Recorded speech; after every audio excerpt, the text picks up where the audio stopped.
My name is Mallory Walsh. I'm 24, a software developer from Eugene, Oregon. Last month, I returned from a week in London, eager to crash in my own bed.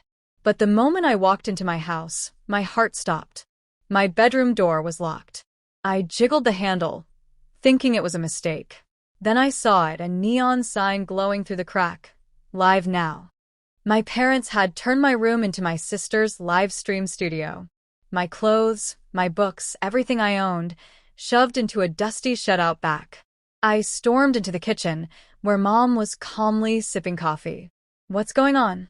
I demanded. She didn't even look up. "Your sister needs a space for her vlog. It's her big break." My chest tightened. "Where am I supposed to sleep?" I asked. Mom pointed toward the shed. "Stay there or get out of this house." Her words hit me like a slap. Dad just sat in silence. My sister's voice echoed from my old room, laughing into the camera.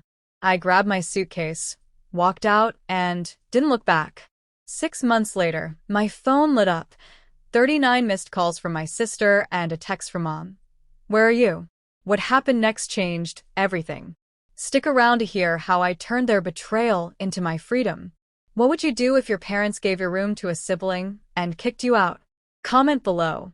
A month before I left home for good, cracks in our family started showing during a tense dinner in Eugene. I'd been working overtime as a software developer, saving every penny for a dream trip to London. I wanted to treat my parents, give them a break from the daily grind. As we sat around the table, the smell of roasted potatoes filling the air, I laid out my plan. "I'll cover you and Dad for a week in London," I said, keeping my voice steady, eyes on Mom and Dad. "Just the two of you, a chance to make memories." My sister's fork clanged against her plate. She leaned forward, eyes sharp. "And what about me?" she snapped, tossing her hair. Her boyfriend, lounging beside her, smirked. "Yeah, Mallory, you're pulling in serious cash coding apps. Why cut us out?" I clenched my jaw, keeping my voice calm. "You owe me $8,000, I said. "I've bailed you out for your vlog equipment, your car payments, and you still haven't paid me back. I'm not your bank." The room froze. Mom's lips pursed, and she slammed her glass down, ice rattling. "Mallory, that's selfish," she said, low and accusing. "Your sister's building a career online. She's this close to going viral. You should be proud, not petty." Dad, usually quiet, nodded slowly. "Family sacrifices for family," he said, his tone heavy, as if I'd broken some sacred rule. I couldn't believe it.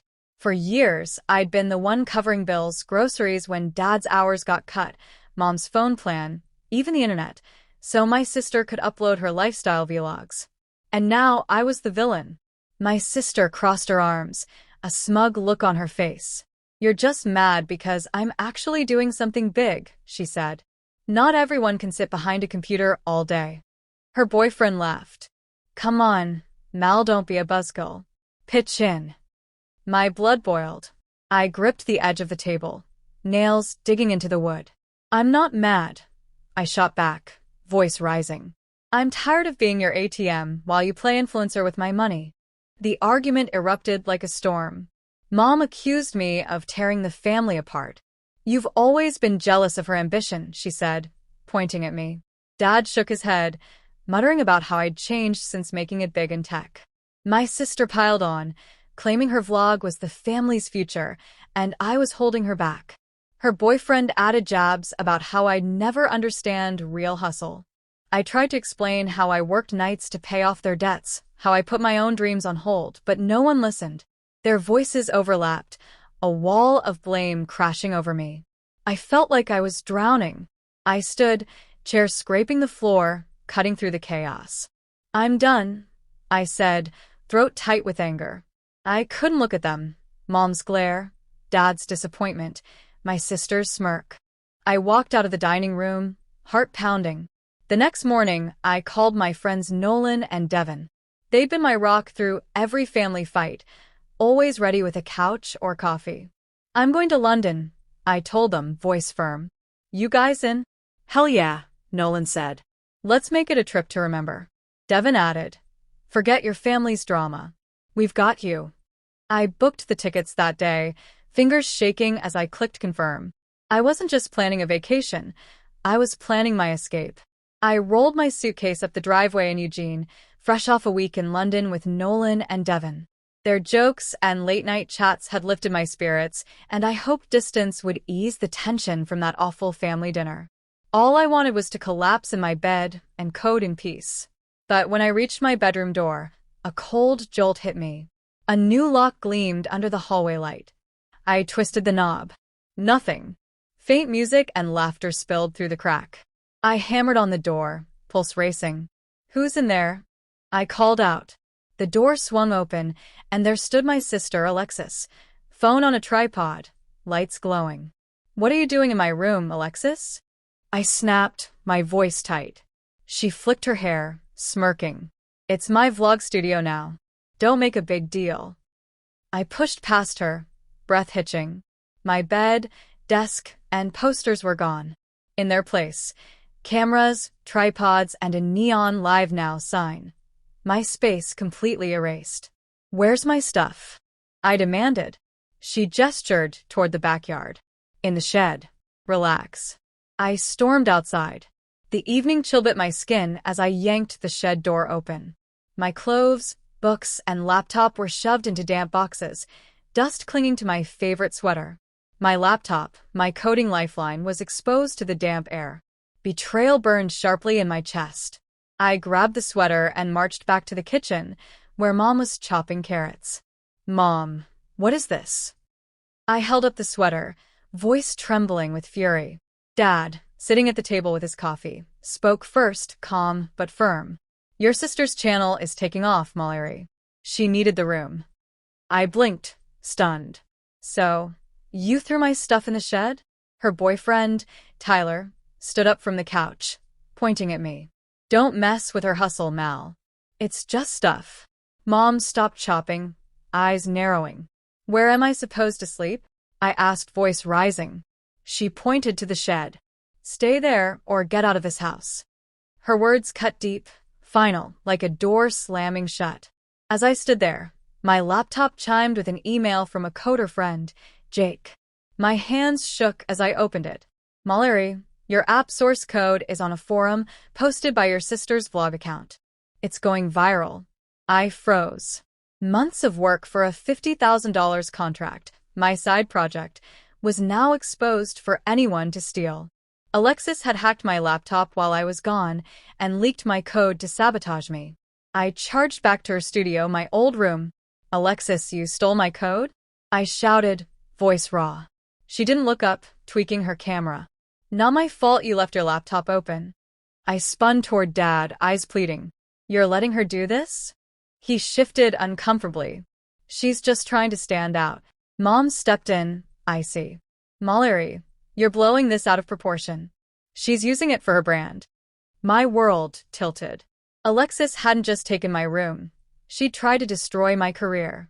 Coders were already grabbing my work from the forums. I felt suffocated, the weight of my family's betrayal closing in. I pulled out my phone and texted Nolan. "They've gone too far. I'm done."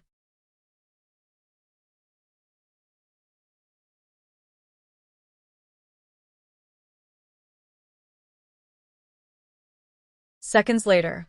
"My place is open. Come now." I didn't pack. I didn't look back. I walked out the front door, steps heavy but certain. That night, I crashed at Nolan's couch, the spark of freedom finally flickering to life. His apartment in Eugene was small and cluttered, vinyl records stacked against the wall, half-built circuit boards scattered about, but it was a haven. Over coffee the next morning, he slid his laptop across the table. "You need a place of your own," he said, pulling up rental listings. "Something you can afford with your coding gigs." I nodded, mind already racing. An hour later, Devon showed up with a spreadsheet of apartments under $1,500 a month. "We're not letting you crash here forever," he teased, softening the jab with a grin. We scrolled through listings and zeroed in on a one-bedroom near downtown. Hardwood floors, a tiny balcony, rent exactly $1,500. "This is it," I said, my voice steady for the first time in weeks. Nolan clapped my shoulder. Let's go check it out. We toured the apartment that afternoon. The landlord, a gruff man named Carl, led us through the sunlit rooms. I could already picture my desk by the balcony, laptop open, coding without interruption. I'll take it, I told Carl, signing the lease on the spot. Nolan and Devin helped me move the next day, hauling thrift store furniture up the stairs. Devin laughed at my wobbly bookshelf. This screams coder chic, he said as we assembled it.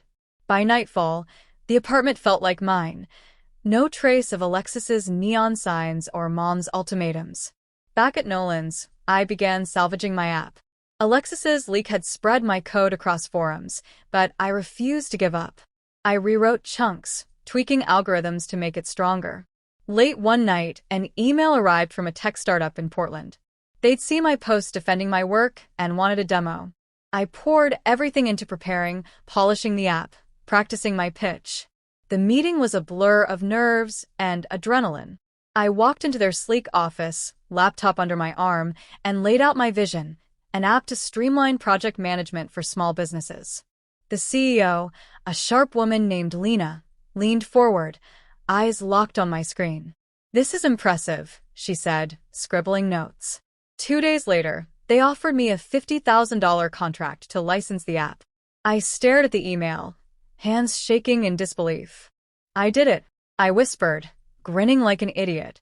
I called Nolan and Devin to share the news. We met at a dive bar downtown, clinking glasses of cheap beer. To Mallory, who didn't let her sister win, Devin toasted, his voice warm. Nolan raised his glass to new beginnings. I felt a rush of gratitude for them, my chosen family, who'd been there when my real one had turned their backs. Back at my apartment, I set up my workspace, plugging in a second monitor I'd splurged on with the contract advance. Coding felt different now, like I was building something unstoppable. I started taking freelance gigs, small projects that grew my portfolio. Each paycheck felt like a brick in the foundation of my new life. One evening, as I debugged code on my balcony, I realized how far I'd come. No more shed, no more stolen code, no more family drama dragging me down. I was free to focus on my career, my dreams. I opened my laptop and sketched out a new app idea, one that could top the last. My life was mine to shape. Small businesses began adopting it. Reviews poured in, and my inbox overflowed with feature requests. I leaned back, cool night air brushing my face, feeling a quiet pride. My apartment, with its creaky hardwood floors, was my fortress. No trace of my family's chaos. One morning, I checked my Slack channel. A message from a client, a startup founder named Priya, caught my eye. "Mallory, we need to talk about some rumors." My stomach tightened. Not again. I opened the link she sent, a tech forum thread. Anonymous posts, clearly Alexis's work, claimed my app was built on stolen code and that I'd faked my credentials. The lies were vicious, targeting my biggest clients. I could almost see Alexis smirking behind her ring lights, trying to tear me down again. I messaged Nolan and Devin in our group chat. "She's at it again." "We've got your back," Nolan replied instantly. Devin added, "Let's shut this down." We met at a coffee shop downtown, laptops open, brainstorming. Devin scrolled through the forum, pointing out inconsistencies. "These timestamps don't add up," he said sharply. "They're from her vlog's IP range." Nolan suggested I draft a response, not defensive, but transparent. I spent hours crafting a post detailing my app's development, my contract win, and screenshots of my code commits, proof I built it from scratch. I hit send, heart pounding, and watched the thread shift. Coders I'd never met started vouching for me, calling out the anonymous account's weak claims. Priya messaged back, "Thanks for clearing this up. We're sticking with you." Nolan and Devin weren't done. Devin reached out to Zara, who ran a tech meetup in Portland. "She wants to meet you," he said, grinning over his latte. "She's big in the startup scene." I drove to Portland the next week, nervous but ready. Zara was sharp, her energy infectious, introducing me to founders, developers, and investors. "Your app's making waves," she said, handing me her card. "Let's collaborate." I pitched ideas to her network, confidence growing with every nod. By the end of the night, I had invites to 2 hackathons and a freelance gig offer from a fintech startup. I felt like I was finally finding my place in the industry. Back in Eugene, I kept pushing. My app hit 10,000 users and I rolled out a new feature, a dashboard for real-time analytics that got rave reviews. Late nights, coding became my rhythm, my balcony, my think tank. Alexis's rumors faded as my reputation grew, her lies drowned out by my work. One evening, Zara called, offering me a speaking slot at a tech conference. "You're the real deal, Mallory," she said. I smiled, chest swelling with gratitude and defiance.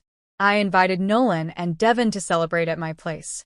Pizza boxes scattered across the tiny table. Devin toasted, raising a soda can, to kicking butt. Nolan laughed, to leaving the drama behind. I clinked my can against theirs, anchored by their support. My new connections, Priya, Zara, the coders, were my lifeline now, not my family.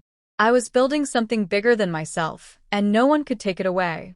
6 months had passed since I claimed my independence. Life in Eugene was steady. My app thrived, my network growing stronger every day. I was coding on my balcony one crisp October evening when my phone lit up with a voicemail notification. I ignored it at first, focused on debugging a new feature. Then it flashed again. 39 missed calls from Alexis. My jaw tightened. I hadn't spoken to her since she leaked my code, and I wasn't about to start now. Then a text from Mom popped up. "Where are you?" I stared at the screen, unease creeping in. Against my better judgment, I played the voicemail. Alexis's voice was frantic, almost unrecognizable. "Mallory, we're in trouble. You have to help us." I deleted it, fingers cold, but another text from Mom followed. "Call me now." I paced my apartment, hardwood floors creaking under each step. Curiosity got the better of me, so I called Mom back. Her voice was strained, not the commanding tone I knew. "Your sister's in debt," she said. "Tens of thousands for vlog equipment, cameras, lights, editing software." My mind flashed to Alexis's neon-lit studio in my old room. "We're selling the house to cover it. Your dad's a wreck. We need you." I heard Tyler in the background, loud and smug. "Come on, Mal, don't be cold. Family steps up." I snorted. "Family?" I said sharply. "You mean the ones who threw my stuff in the shed?" Mom pleaded. "Mallory, we're losing everything." I hung up, chest tight with a mix of anger and guilt. The next day, I found a handwritten letter slipped under my door from Dad. Short, shaky words. "We're sorry. Alexis messed up. Please help us keep the house." I sat on my couch, staring at it. Memories of Dad's silence when Alexis stole my room, Mom's ultimatums, flooded back. I crumpled the letter. My resolve hardened. I wasn't going back. I texted Nolan and Devin for clarity. We met at a diner, the smell of greasy fries in the air. "They're drowning in Alexis's mess," I said, sliding Dad's letter across the table. Nolan's brow furrowed. "They made their choices," he said, handing it back. Devin nodded, sipping his soda. "You don't owe them, Mal. You built your life without them." The next week, I drove to my old neighborhood, not to help, but to see for myself. A for sale sign stood in the yard. The house looked smaller, sadder than I remembered. Alexis was outside, loading boxes into a van. Her face went pale when she saw me. "Mallory, please," she started, voice breaking. "I didn't mean for this." I cut her off, keeping my distance. "Alexis, you chose this. You leaked my code, trashed my work." She looked away, hands fidgeting. Mom stepped out, eyes red. "We're family," she said, voice soft but desperate. Tyler appeared, arms crossed. "Don't walk away, Mal." I shook my head. "You walked away first." Dad stood by the door, silent again, shoulders slumped. I got back in my car, hands steady on the wheel. They'd made their bed. Alexis with her reckless spending, Mom and Tyler enabling her, Dad never stepping up. I wasn't their lifeline. Back at my apartment, emails from clients awaited. My app was my focus, my future. I wouldn't let their crisis pull me under. My apartment in Eugene felt like home. Cozy couch, sturdy desk, bookshelves lined with coding manuals and plants, a sleek coffee table I'd bought with my latest paycheck.